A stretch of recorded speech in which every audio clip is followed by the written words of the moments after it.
Terima kasih Anda masih bersama kami di Kompas Siang, Saudara. Kedua kalinya Komisi Kejaksaan memanggil Jaksa Pinangki Sirna Malasari yang diduga di lobi Joko Chandra untuk memuluskan sidang peninjauan kembali kasus hak tagih Bank Bali. Dalam panggilan pertama, Jaksa Pinangki tidak hadir di Komisi Kejaksaan. Pada panggilan pertama pada Kamis lalu, Jaksa Pinangki Sirna Malasari tidak hadir tanpa kejelasan. Akhirnya Komisi Kejaksaan memanggil kembali Jaksa Pinangki pada hari ini. Selain diusut Komisi Kejaksaan, kasus Jaksa Pinangki kini tengah diusut pengawasan Kejaksaan Agung. Pinangki diusut karena kedapatan bertemu Joko Chandra, buronan institusi tempatnya bekerja. Kejaksaan Agung tengah menyelidiki dugaan unsur pidana yang dilakukan Jaksa Pinangki Sirna Malasari.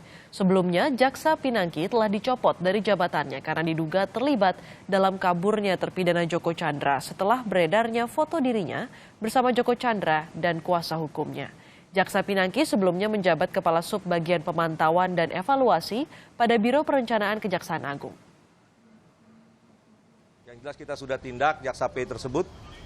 Dan tentunya ini juga akan kita putuskan apakah Jaksa P juga terlibat atau tidak di sisi pidananya. Tentunya dari kita akan kita perdalam. Ya. Semuanya nanti akan kita perdalam. Ini karena sudah sampai di Pisus dan kemarin sudah saya sampaikan ke timnya untuk memperdalam apa yang menjadi hasil pemeriksaan pengawasan.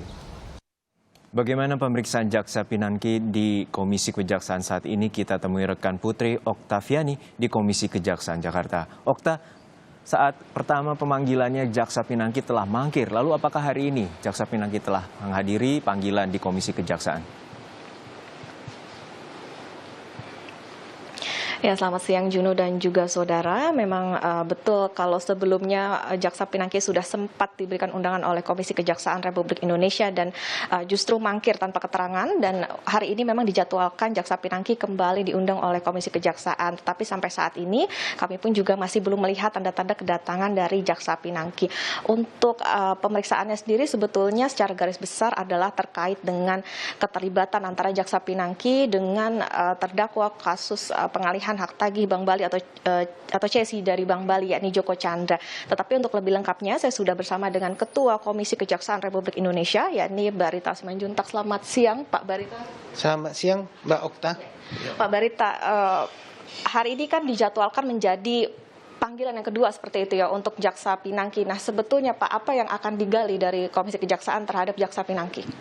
Ya, tentunya kan kita berangkat dari laporan pengaduan masyarakat anti korupsi Indonesia kepada Komisi Kejaksaan beberapa waktu yang lalu. Di dalam laporan itu melampirkan dokumen foto-foto oknum Jaksa P, lalu ada penasehat hukum dan terpidana buron Joko Chandra.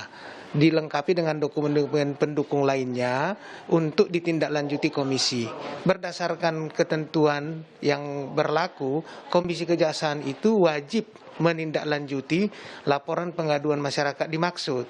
Nah, untuk menindaklanjuti laporan pengaduan masyarakat itulah maka kami perlu melakukan klarifikasi kepada oknum Jaksa P dengan mengundang yang bersangkutan untuk didengarkan keterangannya dan penjelasannya apa yang dibicarakan di sana, sebab oknum jaksa bertemu dengan terpidana buron itu kan pelanggaran. Itu hal yang serius. Tugas jaksa itu adalah menangkap lalu atau melaporkan. Kalau ada terpidana buron, tentunya ini harus dieksekusi. Pada saat yang sama, kejaksaan kan juga sedang mencari yang bersangkutan. Nah, karena itu di saat sedang dicari lalu ada foto oknum Jaksa P dengan terpidana buron, ini ada apa? Nah, itulah yang kami memerlukan penjelasan sebagai bahan komisi untuk memberi jawaban atau respon terhadap pengaduan masyarakat tadi. Sebab masyarakat kan berhak untuk mendapatkan laporan hasil pengaduannya kepada komisi. Itu pentingnya keterangan dari Oknum Jaksa P. Nah. Pak, satu yang disoroti oleh masyarakat adalah terkait lonjakan harta dari oknum jaksa ini yang dinilai tidak wajar seperti itu. Apakah hal tersebut juga menjadi pertimbangan dari Komisi Kejaksaan atau apakah ini yang nantinya juga akan ikut digali keterangannya dari Jaksa Pinangki? Ya, tugas kewenangan komisi selain melakukan pengawasan, pemantauan, penilaian kinerja dan perilaku jaksa dan pegawai kejaksaan dalam melakukan tugas kewenangan yang diatur oleh peraturan perundang-undangan dan kode etik. Yang kedua juga adalah melakukan pengawasan, pemantauan, penilaian sikap perilaku jaksa di dalam dan di luar kedinasan. Tentu karena juga ada laporan pengaduan masyarakat tentang hal itu, kalau yang bersangkutan memberikan keterangan, kami tentu juga akan melakukan klarifikasi dan permintaan keterangan sehingga kami bisa merespon itu. Jadi yang bersangkutan kan perlu juga didengar keterangannya, ada apa di situ, dan supaya juga beliau bisa memberikan penjelasan kalau ada yang berkaitan dengan konfirmasi pembelaan misalnya kan bisa didengarkan komisi sehingga komisi dapat secara objektif dan komprehensif melihat masalah ini secara keseluruhan dan mencari jalan keluarnya sesuai dengan tugas kewenangan itu yang outputnya adalah rekomendasi komisi. Berarti sejauh ini adalah nantinya jika nanti ditemukan fakta-fakta baru ataupun dari hasil pemeriksaan seperti itu, ini nanti akan berupa rekomendasi seperti itu, Pak. Nah, jika Jaksa Pinangki sampai hari ini tidak hadir seperti itu, nah apakah nantinya akan ada pemanggilan lagi atau pemaksaan atau seperti apa, Pak? Nah, ini juga perlu saya sampaikan bahwa kemarin itu kami mendapatkan surat dari Jaksa Agung Muda Pengawasan PLT ya, yang menjelaskan bahwa yang bersangkutan sudah dilakukan pemeriksaan. Artinya kita apresiasi kinerja pengawasan kejaksaan dan sudah ada hukuman disiplin. Namun untuk soal Pinangki ini kan, oknum Jaksa P ini ada sisi-sisi yang harus juga kami dalamin. Oleh sebab itu kami sudah meminta kepada Jaksa Agung Muda Pengawasan untuk memberikan laporan hasil pemeriksaannya.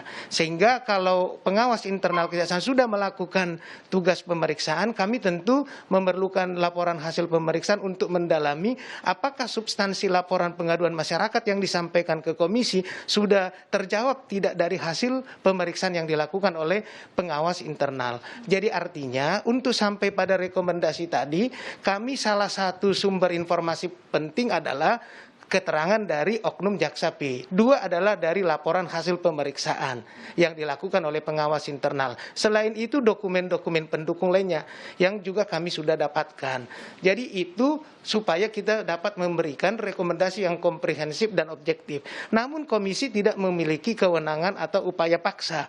Karena undangan itu yang sifatnya undangan kan adalah kesadaran untuk datang. Kenapa perlu kesadaran untuk datang? Karena ini menyangkut tugas penegakan hukum oleh kejaksaan yang harus juga transparan, akuntabel, sehingga masyarakat public trust itu tetap terjaga. Jadi salah satu bentuk transparansi akuntabilitas kinerja adalah bagaimana keterbukaan terhadap pengawasan.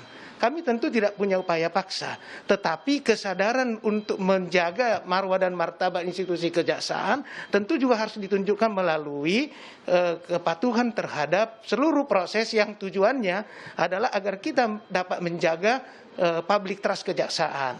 Jadi artinya kan kita mengundang untuk mendengar keterangan boleh saja kan.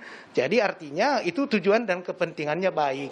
Nah, tapi karena Komisi Kejaksaan tidak punya upaya paksa, tentu kami tetap akan menjalankan tugas itu dari laporan hasil pemeriksaan. Nah, Jaksa Agung Muda Pengawasan kemarin sudah menyampaikan bahwa akan memberikan LHP itu kepada komisi. Kami sedang menunggu dan kemarin juga disampaikan bahwa seyogianya kami jam 14 ini Jaksa Agung Muda Pengawasan dan tim akan menyampaikan koordinasi tentang pemeriksaan oknum Jaksa P dan LHP itu. Namun karena tadi ada kegiatan pelantikan dan kemudian ada pertemuan dengan BPK, kita akan sesuaikan waktunya lagi. Jadi artinya kita apresiasi kinerja pengawasan, kita koordinasikan untuk hal yang terbaik bagi kepentingan kejaksaan. Ini penting karena ini hal yang serius. Jadi tidak hanya soal administrasi sudah dijatuhkan hukuman disiplin tingkat berat, tapi ada laporan pengaduan masyarakat menyangkut pertemuan terpidana buron dan kemudian pertemuan itu dilanjutkan oleh masuk keluarnya oknum terpidana buron itu secara ilegal ke Indonesia, di mana 2 dari 3 foto yang ada itu, 1 penasihat hukum sudah ditetapkan tersangka, tentu karena ada oknum jaksa P di situ. Ini kan hal yang serius terhadap pidana umum, yaitu pasal 221 dan 223. Ini yang perlu kita dalami. Tapi kita juga apresiasi karena Kejaksaan Agung sudah melakukan penyidikan pitsus terhadap dugaan gratifikasi suap. Nah, ini saya kira harus berjalan secara simultan. Hukum administrasinya jalan, pidana umumnya jalan, dan pidana khususnya berjalan. Baik, terima kasih Pak Barita Simanjuntak untuk informasi kepada Kompas TV. Selamat beraktivitas kembali Pak. Terima kasih. Ya, itu dia tadi Juno dan juga saudara informasi ataupun tentunya kita juga akan masih menunggu bagaimana nanti kedatangan Jaksa Pinangki untuk bisa memenuhi panggilan ataupun undangan dari Komisi Kejaksaan Republik Indonesia. Tentunya saja ini yang nantinya akan digali apakah benar ada keterlibatan lebih lanjut lagi antara Jaksa Pinangki dengan terdakwa kasus pengalihan hak tagih atau CSI Bank Bali yakni Joko Chandra. Kembali ke Anda di studio. Baik, terima kasih rekan Putri Oktaviani terkait dengan pemanggilan Jaksa Pinangki terkait dengan pertemuannya dengan terpidana Joko Chandra dengan dugaan adanya lobi agar memuluskan sidang peninjauan kembali atas kasus hak tagih Bank Bali.